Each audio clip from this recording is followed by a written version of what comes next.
자, 148페이지로 넘어갑니다. 그러면은 여기서는 진여의 훈수배는 몇 가지 있는가? 진여의 훈수의 뜻에는 두 가지가 있었나? 무엇이 그 둘인가? 하나는 자체 모습의 훈수비며 또 하나는 용의 훈수비다. 저기 이제 보면은 이제 망심 훈수은 이제 됐고 망심 훈수를 됐는데 진여가 진여 자체의 훈수비 있습니다. 진여가 망심에 영향을 주는 게 있지만은 진여 자체의 영향이 있다는 걸 이제 얘기하시. 그렇기 때문에 하나 자체 모습의 훈수비라 그랬습니다. 하나는 용의 훈수비라 그랬어요. 이건 이제 뭘 얘기하느냐?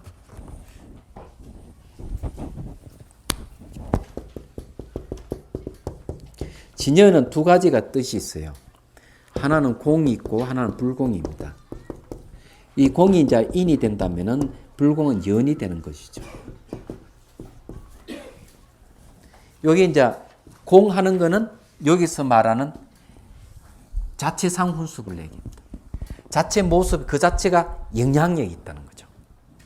이 불공이라 하는 거는 인연을 따르는 겁니다. 그 연입니다. 그래서 여기에 따를 숫자를 붙여가지고 수연이란 말을 씁니다. 그럼 요거는 이제 뭔가 작용이기 때문에 요거는 용훈수비에 들어가는 겁니다. 진여 자체에 이런 훈습력을 갖고 있는 거죠. 근데 이 공이라 하는 거, 공하지 않는 걸 공하게 만드는 그걸 자체의 훈수비라고 해요. 요거는 수연, 인연을 따르기 때문에 불공은 뭔가 하면 작용면에서 이제 얘기를 하는 겁니다. 드러나 있는 것을 얘기하죠. 근데 하나 봅시다. 자체 모습의 훈수비란 시작이 없는 때부터 무릇법을 갖추고, 무르나 셈이 없는 법. 무릇법이라고 얘기하는 거는, 무르라 하는 거는 이제,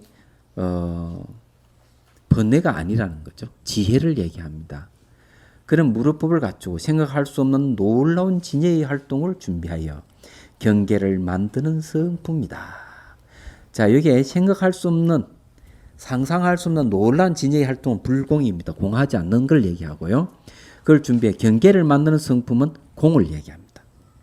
경계를 만든다 그랬어요. 중생의 번뇌를 공하게 하는 걸 얘기합니다. 그걸 경계를 만든다.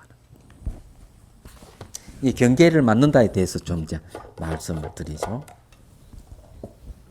이제 문수사리 보살경인지는 잘 모르겠지만은 문수보살이 수행을 얘기할 때 관역에다 화살 쏘는 게 비유를 합니다.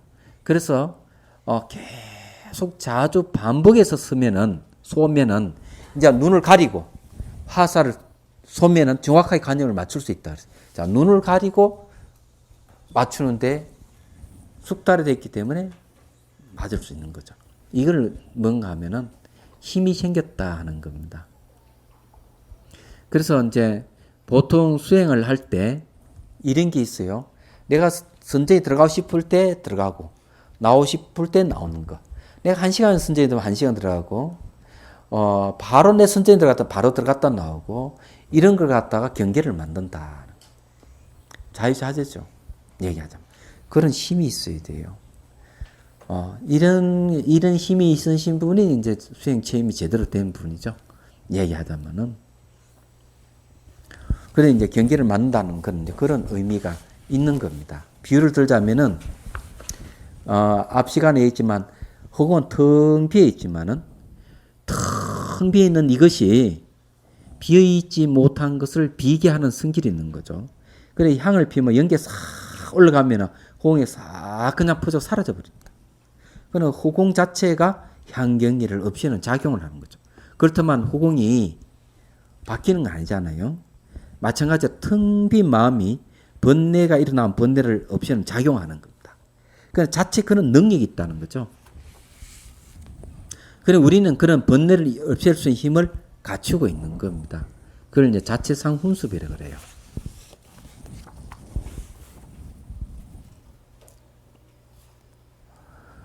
자 봅시다.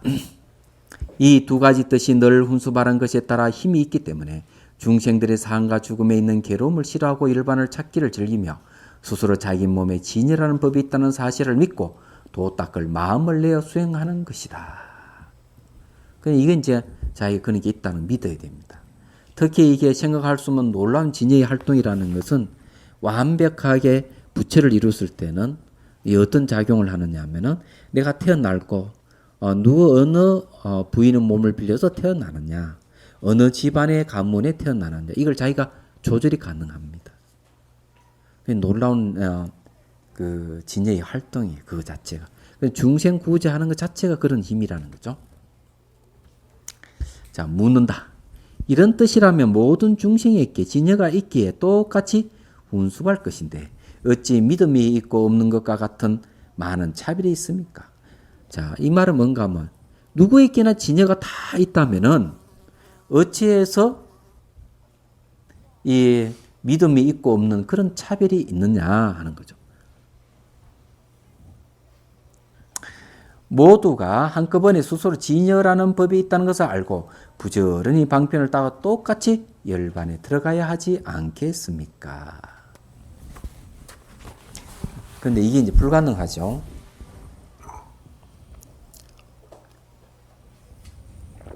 다른 이야기인데,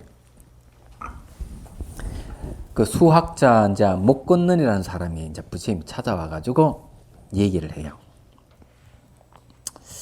자기는 제자들을 가리킬 때 수준이 낮으면은 낮은 문제를 주고 수학을 풀게 하고 차츰차츰 어려운 문제를 내서 수학을 끝까지 심오한 수학을 풀게 합니다.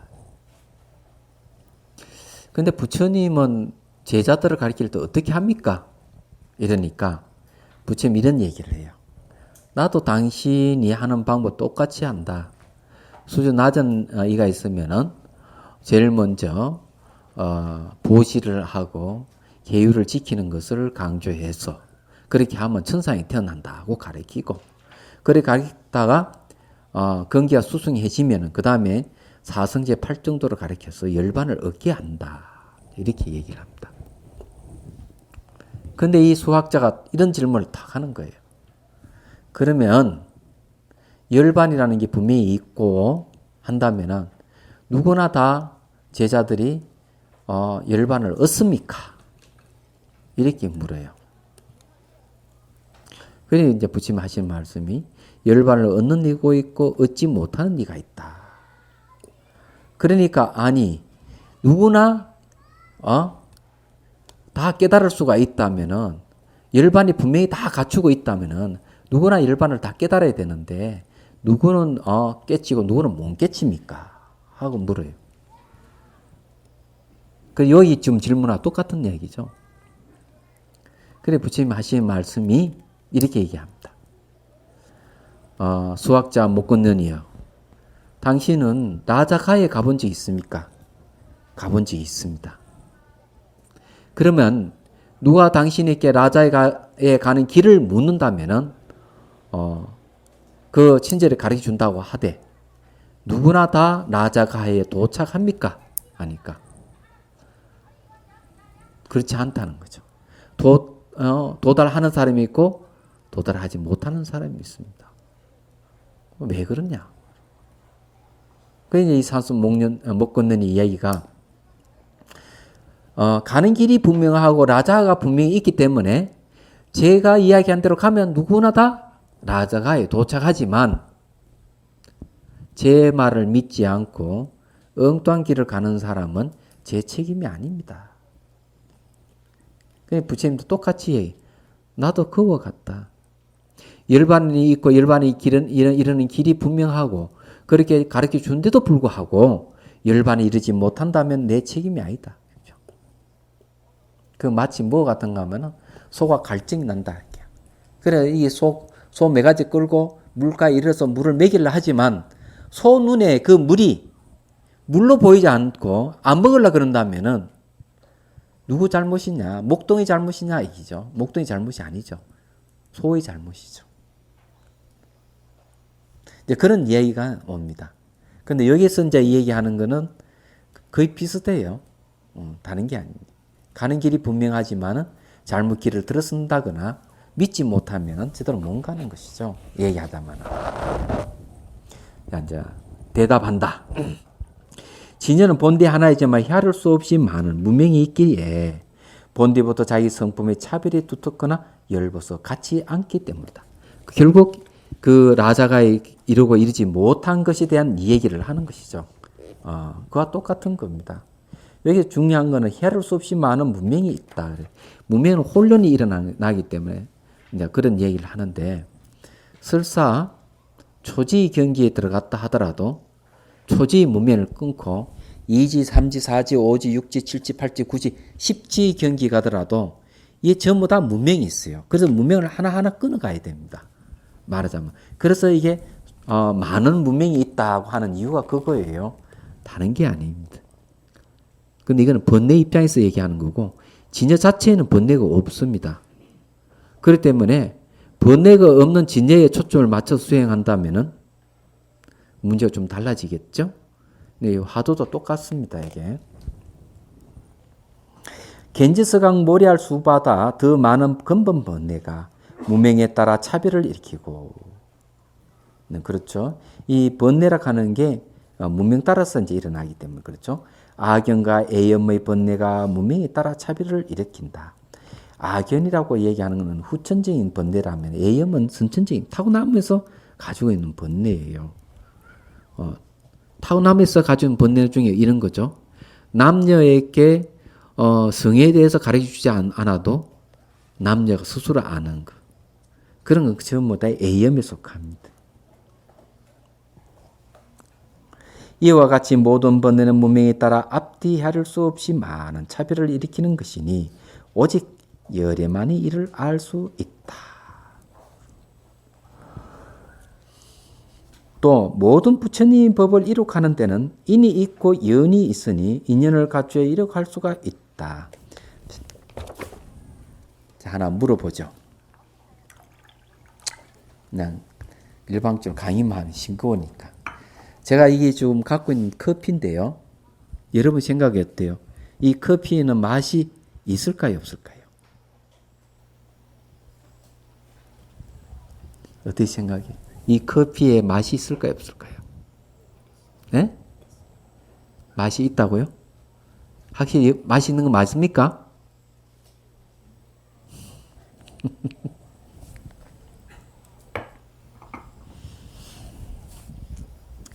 저기 송강사 있을 때 불광산사, 대만 불광산사에 그 주지 스님 온다고 해가지고 마중을 한번 나가게 했어요.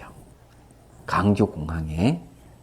우리는 이제 그 송강사 강원하고 불광산사 불학원하고 자매결연을 맺었기 때문에 마중을 가게 됐는데, 근데 통역한 해줄 스님이 비구니 스님이었어요. 윤욱 스님이라고. 그래서 이제 같이 이제 가게 됩니다. 중간에 가다가 이 비구니 스님이 그래도 마중나 그냥 빈손으로 가기보다는 꽃이라도 이렇게 드리는 게 좋겠다.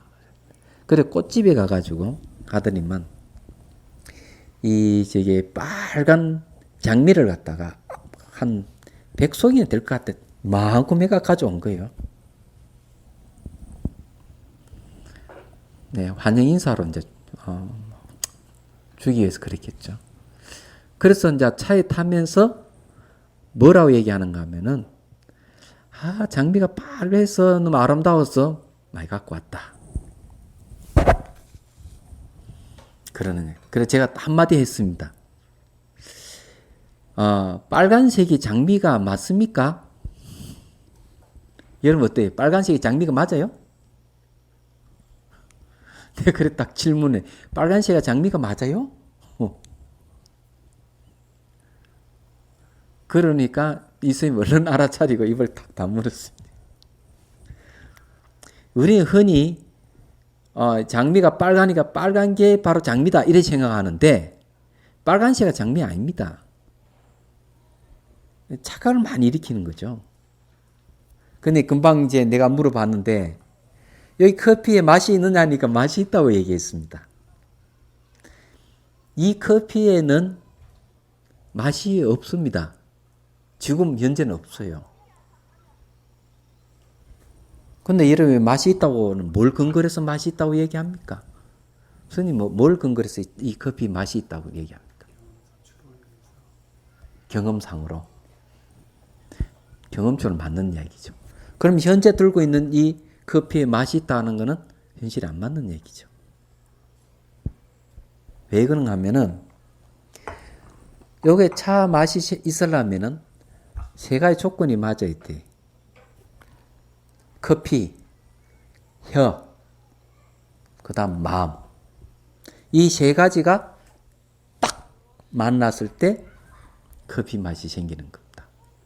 그런데 여기는 커피 맛이 있다고 하면은 틀린 얘기예요. 마셨을 때 커피 맛이 나는 것이지 들고 있는 상황에서 커피 맛이 있을 리가 없죠. 단 커피 맛을 낼 수 있는 원인은 여기 있습니다. 이 안에. 빨간 장미도 마찬가지예요. 장미가 빨갛다고 하지만 거기에는 햇빛이 필요하고 그 다음에 물기도 있어야 됩니다.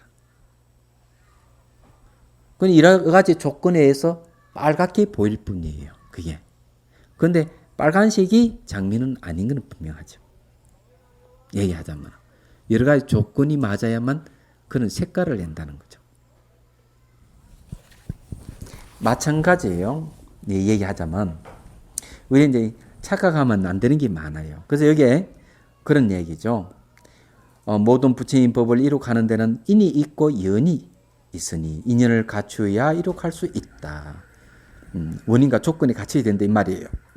이는 마치 나무 가운데 있는 불의 성품이 불을 일으키는 근본 원인이지만 이 커피는 커피 맛을 낼 수 있는 원인은 있지만 이 말이에요.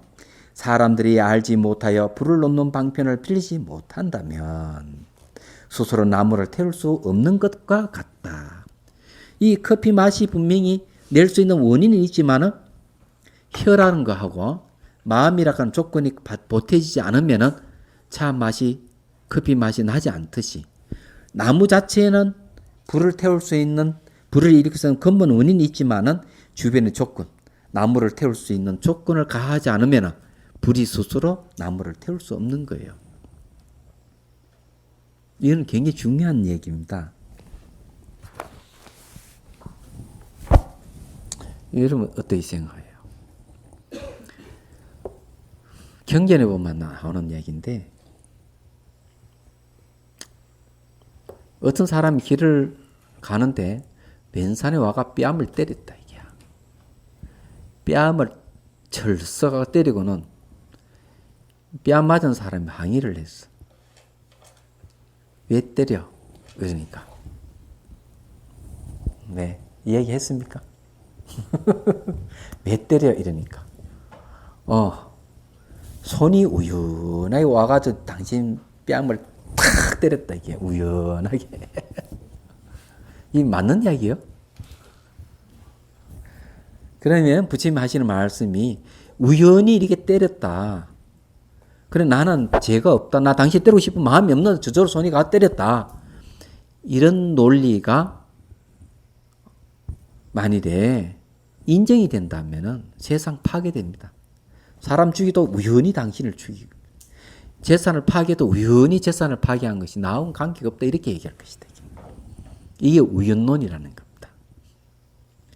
두 번째는 이런 게 있어요. 딱 때렸어. 왜 때려? 이러니까 전생부터 당신을 때리게 돼 있어서 때렸어. 이거는 숙명론이라고 해요. 이 결정론이에요. 불교는 이런 걸 주장 안 합니다. 딱 때리는 전생부터 당신을 때리게 돼 있기 때문에 때렸다 이기죠. 이것도 부처님이 하시는 말씀이 사람을 죽이고 재산을 파괴하더라도 자기는 죄가 없다고 발뺌할 것이다. 왜? 전생 인과에 의해서 전생 원인에서 이런 결과가 생겼으니까 당연하다는 것이죠. 이런 건 숙명론이라 하기도 결정론이라고 합니다. 이거는 인간 응모론이 아닙니다. 세 번째는 뭔가 하면은 이런 거예요. 딱 때렸어. 그러니까 왜 때려? 이러니까 내가 때린 건 내 의도가 아니고 당신 나 때리고 싶은 마음 전혀 없지만 신의 뜻에 의해서 당신을 때렸어. 이 신이론이라고 합니다. 딱 뜨는 신의 뜻이었어. 이런 게 지금 문제가 좀 되는 겁니다. 이것도 역시 사람을 죽여 재산을 파괴하면서 자기는 죄가 없다고 얘기할 것이다. 한때 그 대학에서 어떤 일이 있는가 하면은 성경에 보면은 최초의 살인자 카인에 대한 얘기 나옵니다. 그걸 가지고 현대로 이제 재판정을 만들어가 재판 회부를 했어요. 카인을 잡아가지고 너 사람 죽였으니까 최초의 살인자라 그랬죠, 성경에서는. 죽여서 너 죄값을 치러야 된다 하니 카인이 변명을 이렇게 합니다. 난 내 동생이 죽였지만 내가 죽은 게 아니다. 나 죄가 없다. 왜? 신의 뜻에 의해서 내 동생을 죽였기 때문에 이 법정이 세울 자는 누군가 하면 바로 신이다. 여호와 하나님을 여기에 불러가지고 재판을 해야 된다. 말이 되죠? 이게 무서운 겁니다. 대학생들은 그런 걸 모의 재판을 했다는 거예요. 생각해 보시. 이런 사고방식이 힌두교에도 있습니다. 자, 이거는 아주 중요한 얘기예요.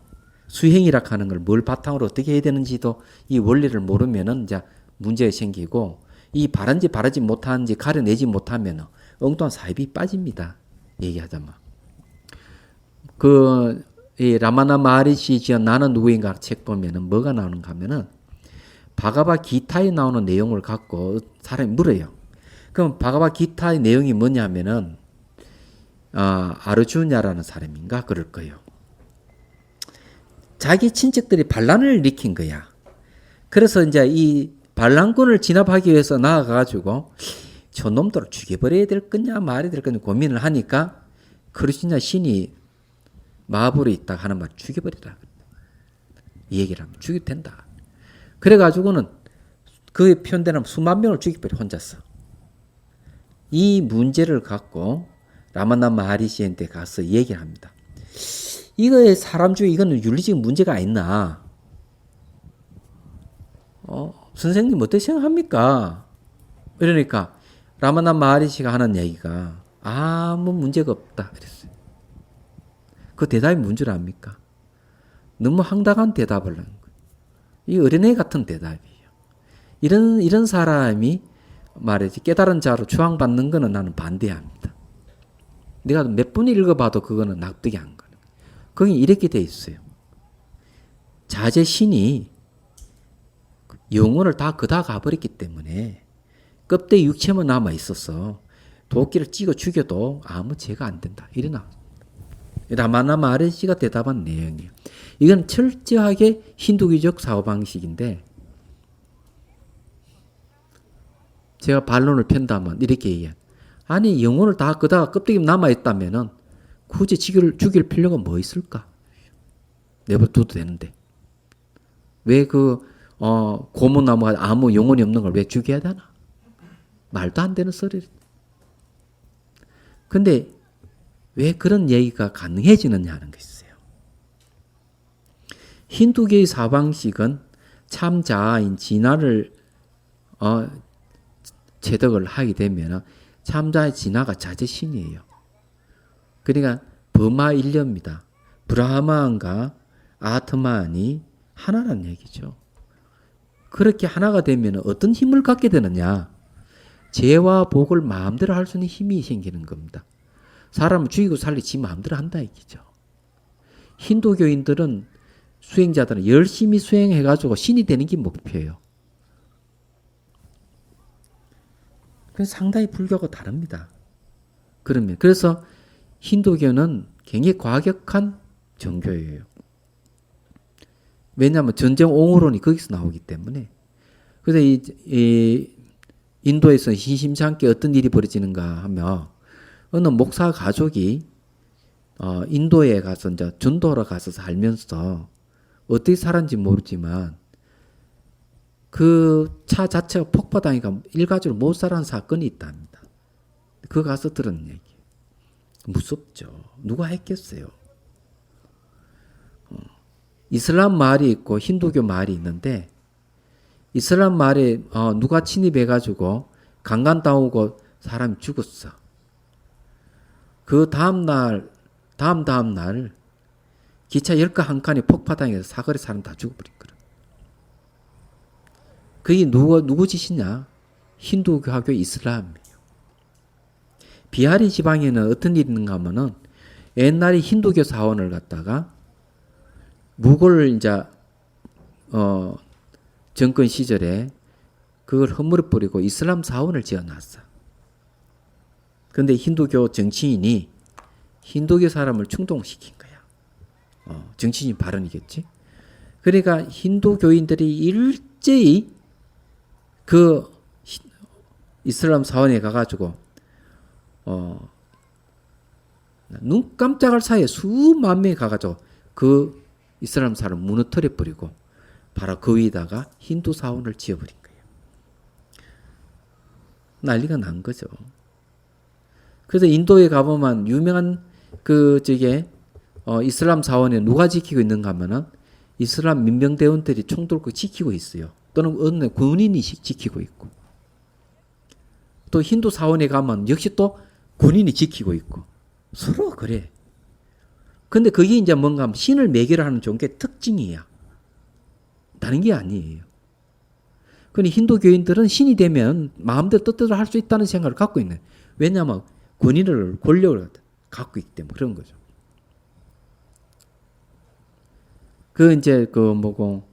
인도에 유학한 학생이 있었어요. 한 10여 년 전에 이창호라는 학생인데 나한테 묻기를 버마 일에 대해서 좀 얘기해 달라. 자기 이해가 안 된다. 그래서 제가 버마 일려라 하는 거는 선정은 얻을 수 있지만 지혜는 없다. 그랬습니다. 그러면 아트마나 신의 합의라는 것이 해탈이라는데 그건 선정이지만 지혜는 없다. 그건 뭘 근거로 그렇게 얘기할 수 있습니까? 그래서 제가 얘기했어요. 전생을 봐라. 서가모니 부처님 전생 수많은 중생을 구제하는 게 있지만 힌두교의 성자들은 전생에 열심히 수행해가 신이 됐다는 게 있어도 중생 구제라는 건 없다. 힌두교는 중생 구제 없습니다. 그래도 어느 사람이 여기에 라마나 마하리시한테 가서 물어요. 아니 선생님 같은 분이 세상에 나와가지고 중생 구제해야 안 됩니까? 하니까 이렇게 대답을 합니다. 중생이 고통이라 하는 건 없는 것이다. 누구나 아트만을 다 가지고 있기 때문에 고통이 없는데 굳이 무엇 때문에 그 사람 구제하려고 하느냐. 구제할 필요가 없다. 물론 당신이 가서 구제를 하면 선생님이 도움은 될는지 모르지만 굳이 구제할 필요가 없다. 이렇게 대답을 합니다. 재미없죠? 우리하고 뭐 상관없는 것 같죠? 상관이 있습니다. 불교는 그렇게 얘기 안 하는 거예요. 왜 그런가 하면은 신에 대해서 마음대로 좌지우지하는 거하고 부처님 중생구제, 보살이나 부처가 중생구제하는 건 다른 겁니다.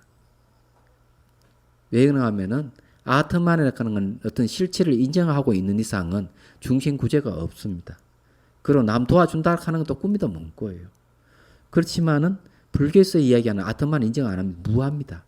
관계성 속에서 내가 있고 너가 있는 거죠. 그렇기 때문에 모든 존재에 연결되어 있기 때문에 중생의 고통을 그만 자시할 수가 없는 것이죠. 중생 구제가 당연히 이루어집니다. 그러면 이제 상호 관계성이 연결되어 있다면은 거기는 권위가 없습니다. 평등해요. 힌두교는 평등하지 않습니다. 그래서 신에 의해 가지고 계급이 나눠지는 거죠. 입에 태어난 자는 바람문, 겨드랑이에 태어난 자는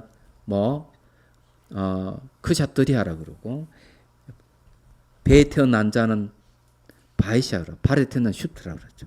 신의 입, 신의 겨드랑이, 신의 배, 신의 발에 태어난 거기서 접촉 안 되는 게 있어요.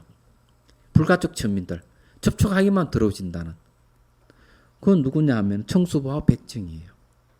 그런데 이 태어나면서 그거 결정된다는 거죠. 결정론이에요. 거기는. 그리고는 지금만 하더라도 3,000종이 넘기 때문에 계급도 3,000종이나 된다는 거죠. 그래서 힌두 사회는 철저히 계급 사회입니다. 그래서 이 불가촉 천민들은 향상될 수가 없어요. 그 암베드카르라는 사람이 바로 법무부 장관을 지냈지만은 이 사람은 불가촉 천민 출신이에요. 영국까지 유학 와가 제일 먼저 했던 일이 뭔가 하면은 이 자기의 어떤 천민들을 위해서 노력했지만 안 됐습니다. 간디는 힌두 교인이기 때문에 그 말을 들어주지 않았죠. 법률상은 평등하게 돼 있지만은 사회 변혁을 꿈꿀 수가 없는 거죠. 그래서 암베드카르가 뭘 했느냐 하면은 죽을 때까지 불가촉 천민들 개종시켰어요. 40만, 50만 명. 한목에 모아놓고. 그 지금도 인도에 암베드카르 불교가 남아있어요. 그분은 뭔가 막 부처님 말씀대로 평등하다. 그런데 이게 불교를 개종했다 그러면은 인도 정부에서는 뭘 하는가 하면은 도움을 안 주는 거예요. 그래서 이 불가촉 천민들을 불교를 개종하는 게 굉장히 어려운 그런 지경이에요.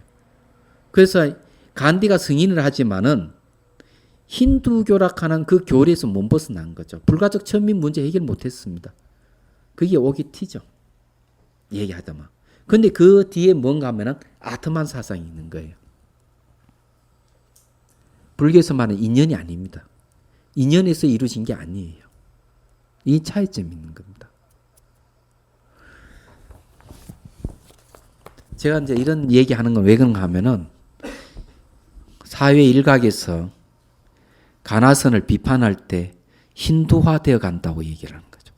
그 말은 뒤집서 얘기하면은 혼자 수행은 열심히 하는 건 좋지만 사회에 어려운 사람 돌보지 않는다는 뜻이 있어요. 그 안에. 그건 불교하고 거리가 있습니다. 그건 비판받을 만해요. 제가 보기에는.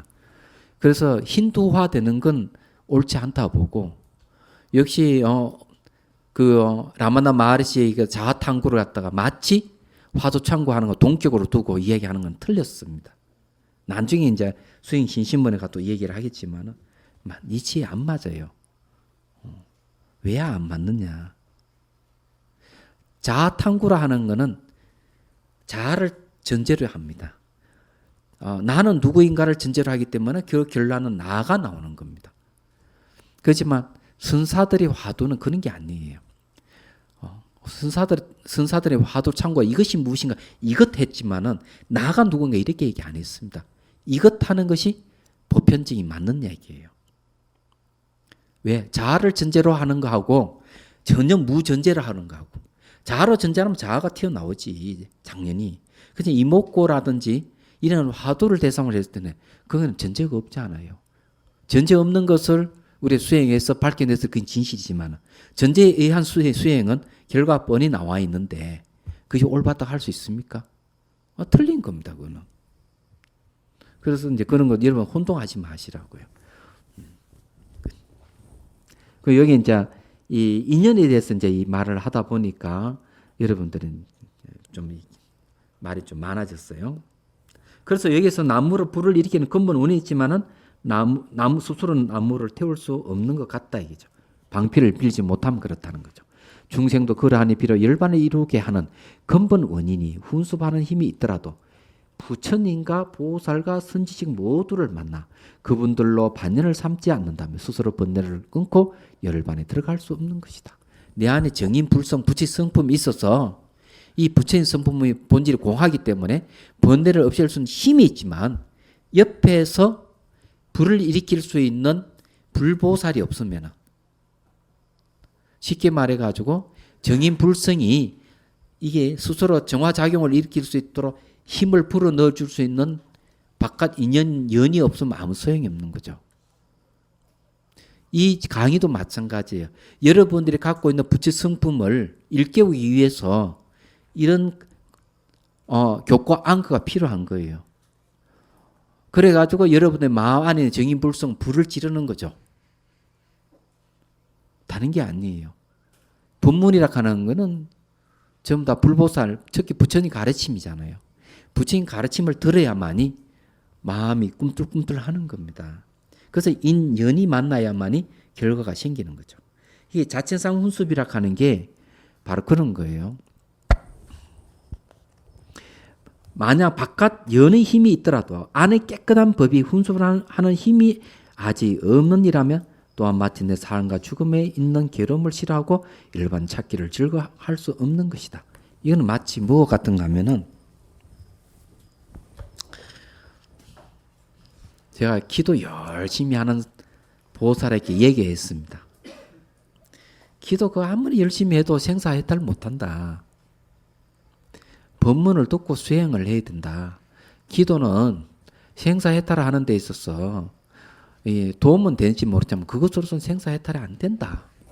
법문 들으시고 스스로 한번 수행해 볼 수 있도록 한번 해보는 게 어떠냐. 그러니까. 자, 이거는 뭔가 하면은 법문도 있고 수행 지도해 줄 사람 있다 하는 건 주변 조건 다 갖추고 있어요. 근데 이 보살은 한사코 자기는 오로지 기도만 하겠다. 그러면 그게 뭔가 하면 기도만 하겠다 하는 거는 아직까지 내 안에 있는 진여의 작용이 발휘를 못하고 주변에 자기 법문 듣고 수행할 수 있는 여건이 되어 있지만은 속에는 그게 없는 거죠.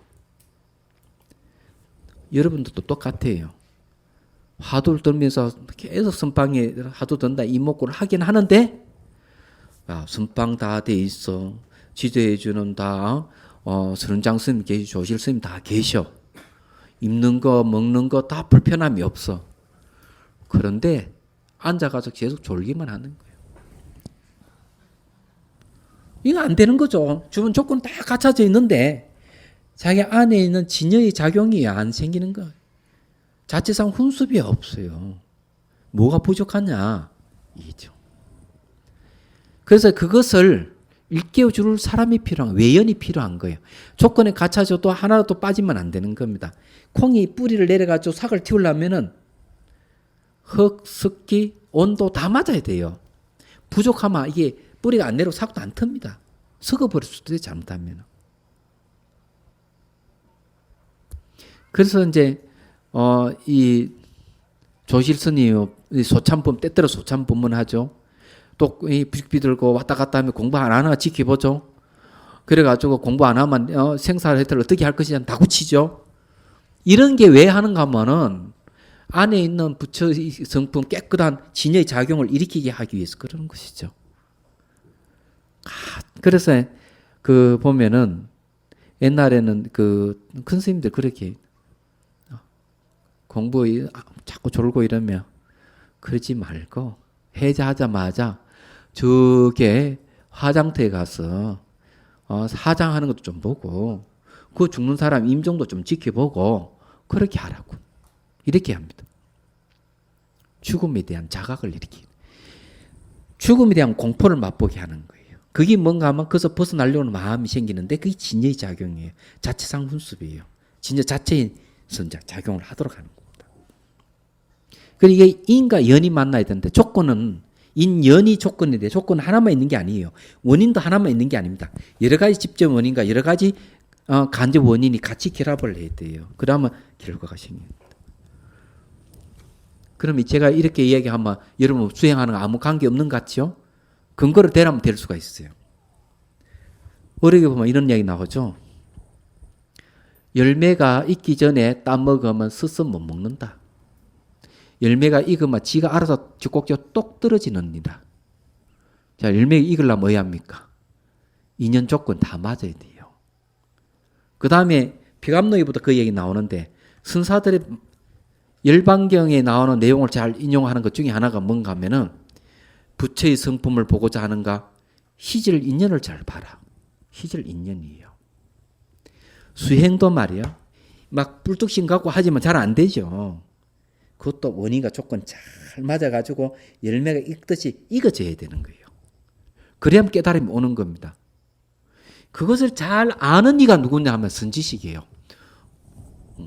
예를 들어서 일화를 얘기하자면 이런 게 있죠. 임재 선사가 수자 시절에 열심히 수행을 했어. 임재 선사가 수자 시절에 열심히 수행을 했어. 그래 하는 수자가 보니까 저희는 잘하면 깨달을 수 있겠다 해서 누구한테 데려가는가 하면 향벽선사한테 데려가요. 참방에 가서 불법의 적정한 대의가 무엇인지 물어보라. 가가 한 대 맞고 온 거야. 아이, 한 대 맞고 뭐 아닌 것 같다. 아니, 다시 한번 가봐라. 또 한 대 맞았어.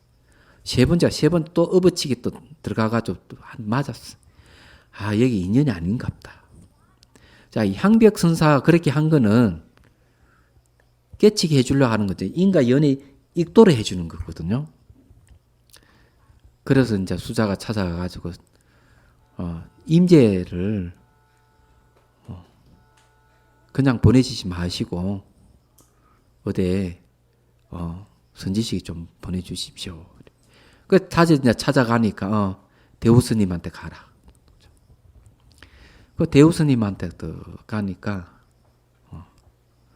그래 어디서 왔냐? 항백스님이 세상에서 왔습니다. 그래 뭘 가르치셨냐? 가서 불법 적정한 대의를 물었다가 3번이나 얻어맞았습니다.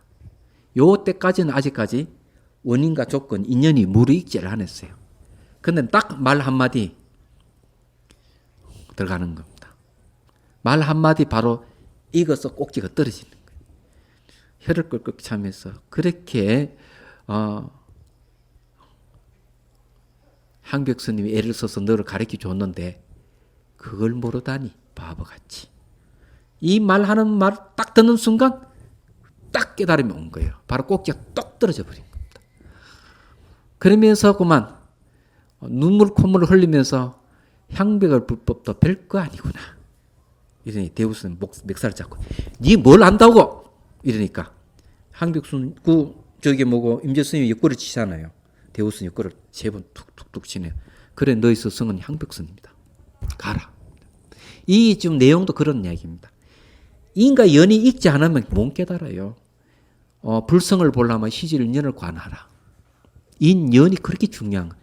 여기에 보리심을 일으켜가지고 수행하는 이 내용들이 전부 다 자체상 훈수바가 용훈수처럼 내용이 전부 다 수행에서 인연이 익어서 깨닫는 걸 얘기를 하는 겁니다. 다른 게 아니에요. 10분간 휴식하고 공부를 하지. 진짜 이제 공부하려면 선방도 말이에요. 조용하고 돈 안 따지고 음식 안 따지는 곳이. 조금 뭐 음식 먹는 게 좀 거칠고 보시가 없거나 적더라도 그런 데 가가 수행을 하면은 그게 이렇게 차오르는 게 있는데 이 배추파리 많이 주지 음식 좋은 음식 나오지 이런 데 가면은 후회합니다. 나중에. 딱 앉으면 머릿속에는 어떤 음식이 왔나 혹시 아이스크림 안 왔나 오늘 누가 뭐 공양 안 냈나 이 생각만 하다 끝나버리. 그리고 누가 또 뭐 보시금에 들어오면은 또 막 이게 이제 고참되면 걱정하거든. 어디 가도 전화해가지고 또 이게 그걸 하라고 어떻게 해야 될 건가. 그래서 요즘 이야기 들어보면은 선원장 스님도 능력 있어야 한다니. 그 선원장 스님 능력 있어야 된다는 게 뭔가 하면은 이래저래 전화해가지고 전부 다 대전공양 오게끔 하는 능력.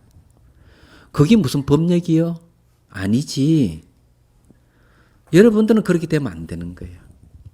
정말이에요. 선배들이 잘하는 거는 배우지만 잘 못하는 거는 배우면 안 되는 겁니다. 그건 분명하게 해야 돼요. 못된 것만 배우면은 나중에 지옥 갑니다. 그거 안 되는 거예요. 그거. 자, 봅시다. 149페이지.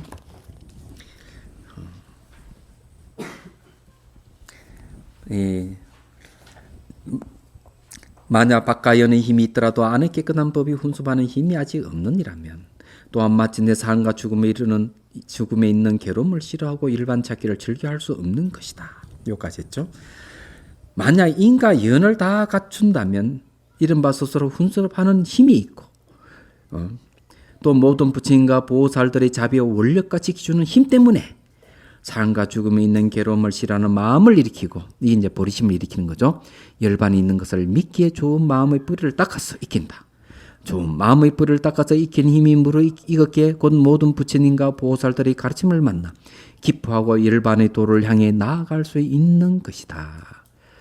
스스로 이제 훈습하는 힘이라 하는 것은 진여는 공하지 않는 번뇌를 전부 공으로 다 없애버리죠. 야, 이게 이제 결론적인 이야기가 뭔가 하면은 내 안에는 정인불성이 있어요. 이 정인불성은 자체상 훈습이면 자기 스스로 영향을 줄 수 있는 힘. 번뇌를 없앨 수 있는 힘을 얘기하는 거예요. 그 다음에 바깥에 외연이 있습니다. 외연은 누군가 하면 불보살이죠. 불보살 선지식이죠. 불보살 선지식들이 전부 다 외연인데, 자, 외연의 연자가 정인이 인이 서로 만날 때 이제 인연이 딱 만나죠. 그러면 이제 발버리심을 하는 겁니다. 다른 게 아니에요. 생사를 싫어하고 일반을 구하를 맞으면 막 생기는 거예요. 근데 이게 외연은 잘 갖춰지는데 정인불성이 발동 안 하면 아무 소용 없고, 정인불성이 발동하더라도 바깥 연이 받쳐주지 않으면은 발심이 안 되는 거예요, 이게. 그래서 인과 연이 딱 맞아야 돼요. 그래야 열매가 이가 꼭지가 똑 떨어지는 그런 일이 있지. 안 그러면 안 되는 거죠. 그래서 이게 아주 중요하다. 그래서 여러분들이 공부를 할 때 잘 따져야 돼요. 서장에 보면 이제 뭘 얘기하고 있는가? 수행하는 데서 조건으로서 도량. 이제 참선을 하는데 이 도량이 걸거치는 게 있나 없나. 두 번째, 도반. 이 좋은 도반이냐 아니냐. 좋은 도반 없으면 참 수행이 힘들어요. 도반은 마치 신발을 갖다 했어요. 얘기하자면. 도반이 있으면 먼 길을 같이 갈 수가 있죠. 그 다음 선지식. 선지식이 없으면 안 돼요. 가르쳐주는 이 지도해주고 점검해주는 선지식이 없으면 아무 소용이 없는 거죠. 하나 또 빠지면 안 되죠. 의식주를 해결해주는 선지식. 이걸 얘기를 합니다. 서장에 보면. 공부할 수 있는 조건들이죠. 선지식 이야기 하나 해드릴까? 이왕이면. 이제 생각났는데, 제가 출가하기 전에 이 얘기를 들었어요. 대구 대성사가 있을 때 웬 객성이 와가 옛날 이야기를 해주겠다 했어. 저도 마루에 앉아 들었던 이야기인데 기억이 아주 생생해요. 어느 이제 그 큰 스님 모시고 수자들이 이제 공부를 했어요. 그 조실 스님이 기특하니까 시장에 가가지고 염소를 한 마리 사왔어. 그 왜 그런가 하면 수자들이 그래도 영양 보충도 좀 하고 열심히 정진하라고 날마다 염소 젖을 짜서 돌려서 먹고. 그래 이제 마시기 하고 이러는데 어느 날 비가 억수로 내리는 날 염소를 산허리에 메어둔 거야. 그러니까 비가 막 쏟아지는데 염소 울음소리가 들리니까 수자들이 이제 다 밖에 나왔어. 나와가지고 마루에 서서 정말 발만 동동. 아이고 저를 어째 참 불쌍해. 비를 맞으니까 염소가 자꾸 울고 있으니까 불쌍하다. 이 발을 동동동동 구르고 있으니까 조실 스님이 그걸 보고는 이놈들이 그런 거야. 왜 그런가 하면은 아니 날마다 말이지 염소 젖을 짜 먹으면서 이 염소의 은혜도 모르고 비 맞고서 얼른 가서 데려올 생각 안 하고 발만 동동해. 아이를 저 큰일 났어. 그런 말만 저렇게 하고 있. 그래가지고는 조실 스님이 전부 다 방에 모아놓고 오늘 너희들 저게 수행 점검을 경지를 한번 점검해 봐야 되겠다. 그러면 문을 활짝 열어놓고 염소를 딱 가리키면서 저 염소가 지금 비를 맞고 있는데 이게 이제 화두예요. 비를 맞고 있는데 비 맞지 않는 곳이 한 군데 있다. 말해봐라. 이랬어요. 좀 시골 같죠. 비 맞지 염소가 비에 안 맞는 곳이 어디 있습니까? 대답하시는 분 계세요? 이 조실 스님 확실히 선지식 맞아요. 만일 그걸 보고 다 가만히 있고 점검할 생각 안 했다면 선지식이 아니죠. 얘기하자면. 자, 이제 봅시다. 그래서 여기 이제 자비와 원력과 지켜주는 힘. 그래서 이게 기도가 필요한 이유도 거기 있어요. 이 다 읽은 거죠. 용훈수 발자 맞죠? 넘어갑니다.